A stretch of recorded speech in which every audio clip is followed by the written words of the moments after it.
Yes, the first non-trial COVID vaccination was given in the world was given this morning to 90-year-old Margaret Keenan, followed shortly by the unbelievably named William Shakespeare from Warwickshire. He's already being called the gentleman of Corona, and the event is being described as the taming of the flu. See, we've always had a sense of humour all the way through this, haven't we? It's brilliant. Well, we can now talk to a couple who have also just had the vaccine on this historic day, Dr Harry and Ranjan Shukla. Good morning to both of you. So this is quite a thing, isn't it? You are amongst the first people in the world to receive this vaccine. So how are you feeling after having had it? Well, feel very proud of it because I think, it's a great honor to participate in this very important campaign that we have had. So we have just had an injection, and we are very, very pleased, that we were able to do it, because I think it's very important for all of us, to take full advantage of the facilities that are being provided to us by our NHS. Yeah. And we believe that, Were you nervous about having it? No, I wasn't. Not nervous at all, because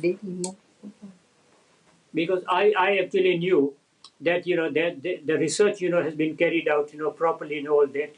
There would be absolutely no problem at all, and so I was very confident about it. And Ranjan, what about you? Because were you shielding as a family up until this point? Pardon? Were you shielding as a family? Were you shielding? No. No. We were all the time at home, been nearly 9 months, not going out anywhere. And it was a bit difficult, but we managed it. We did manage it, and now we have taken this injection. But we are not shielding anyone. No. And so you are both huge supporters of the NHS. How does it feel now that you have essentially played your part in this? I've been involved, with NHS for the last 45 years, and I know, and I've got full confidence in the staff, that we have. Terribly committed and dedicated people we have, and so I knew everything about this, and I'm pleased, very, very happy to see that that all our members in the NHS are very committed and dedicated and very helpful indeed. Yeah. And 21 days, you get your booster in 21 days. Yeah, that is we have to go back on 5th of January to have the second injection. Well, congratulations. Well. Yeah, stay well and have a lovely Christmas. Thank you. Thank you both. Bye-bye. Thank you very much. Thank you. Bye-bye. Well, joining us to explain more about the distribution of the jab and how this rollout will continue to unfold is Dr Philippa. Good morning to you. Philippa, it's lovely to see you. So, I mean, this is quite an incredible day. People are calling it V-Day today. Is this the beginning of the end of COVID? So it's such an exciting day, and it's amazing to see all the coverage around it. I'm hopeful this really is the beginning of the end. Vaccines save lives. We have eradicated diseases like smallpox, and this really has the potential to eventually open things up again. Now, it doesn't mean that everybody can go back to normal straight away. It's going to take a period of months before everybody is vaccinated. But from a psychological point of view, to know that that process has been started is a real lift for everybody. And so who gets it today then, and what is the rollout? Over the next few weeks, it's most likely to be probably the first two categories that were set out. And those are people who live in care homes and care home workers, and then over 80s and people that work in the NHS. Now, the reason that we've blended those two is due to the practicalities of delivering this vaccine, which has to be kept at -70 and is in groups of 975 vaccines. The worst thing that we could do is be putting that vaccine in the bin. It needs to be in arms in people, and that means that as we're getting used to the practicalities of rolling it out, that those first two groups will merge. Bear in mind, in the first wave, 99% of deaths were in those first two groups. So those are the people that we've got to get vaccinated as quickly as we can. How do you know if you're in the right category? How do you get contacted? You don't need to do anything. You will get a letter. You will be contacted. There is no point in you telephoning your GP and saying, I'm over 80, I'm coming, because you have to wait until you are contacted. In those 50 hospital hubs, the way that it's working today is that it will be patients who are inpatients who are due to go home and people who are in one of those categories and are coming to the hospital for an outpatient appointment. They will then be given a card with the details of what they've had, the date, the time, and when to come back again to ensure that they get their second dose of the same vaccine. And Pfizer have said here that they won't be selling any to the private sector, so there's no point thinking that you can jump the queue and go and buy one, because you can't. You absolutely can't. There are private tests available, but there are no private vaccines available, and there are unlikely to be for a really long time. You need to wait until you're contacted, and we will work our way down that list until everybody who is eligible has been offered the opportunity. Is it safe for people with underlying health conditions to take it?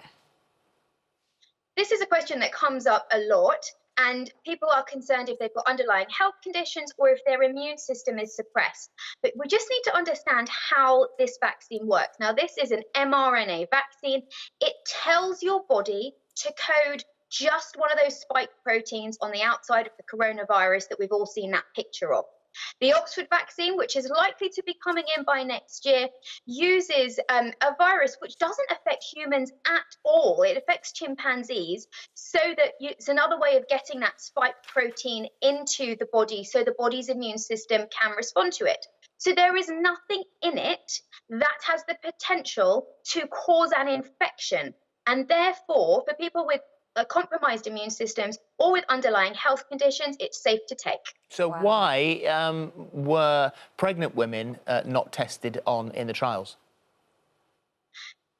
Pregnant women are generally not included in trials because it's an ethical dilemma, because in a trial initially you don't know what's going to happen. And so pregnant women are never included in vaccine trials at the beginning, and it's going to take time for the data to come through. Now, generally what happens, at the moment, it's been advised that pregnant women do not have it until they've given birth. And then if they're in a high risk group and they're eligible, that they have it afterwards. What tends to happen over time is that there will be some women who didn't know that they were pregnant when they were vaccinated, and in time the data begins to trickle through, and then we find out more and more about it and its safety profile in pregnant women. What happens if you're contacted and you decide for whatever reason that you don't want to have it? Is it a compulsory vaccine?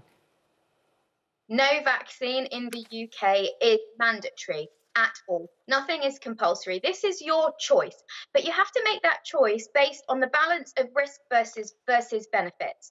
Now, the risks of the vaccine, and bearing in mind we've had tens of thousands of people through these trials, we know the side effects tend to be a little bit of a local reaction, a sore red arm, a little bit of fatigue, and muscle aches and pains in a few days. Those are the risks.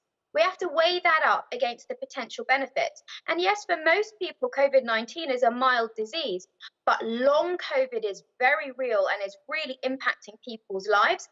And you could be in that small percentage that need intensive care or even pass away. So for me, the benefits far outweigh the risks of a sore red arm.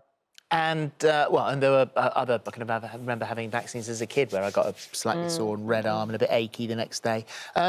Just finally, there have been claims that this spike protein that we are responding to in the vaccine is similar to the structure of protein in the placenta. So there were concerns about it affecting fertility. This is a prime example of when a tiny bit of scientific fact is sort of taken out of context and is used to essentially spread fear. Yes, there are structural similarities between the spike protein and one of the proteins in the placenta, but that doesn't mean that they act the same. The three of us have got eyebrows, for example, and that doesn't mean that the three of us all act the same. What we would imagine is that if there was going to be a problem with fertility or pregnancy because the body is responding to that protein, that we would have already seen problems with pregnant women For example, with miscarriage in the first trimester when they got the virus. We haven't seen that at all. There is no reason to think that this vaccine will have an impact on fertility later on in life. And do you say to anyone watching today who's seeing the news now, and those first people who are at the front of the queue to have that vaccination, if you get contacted, what do you say?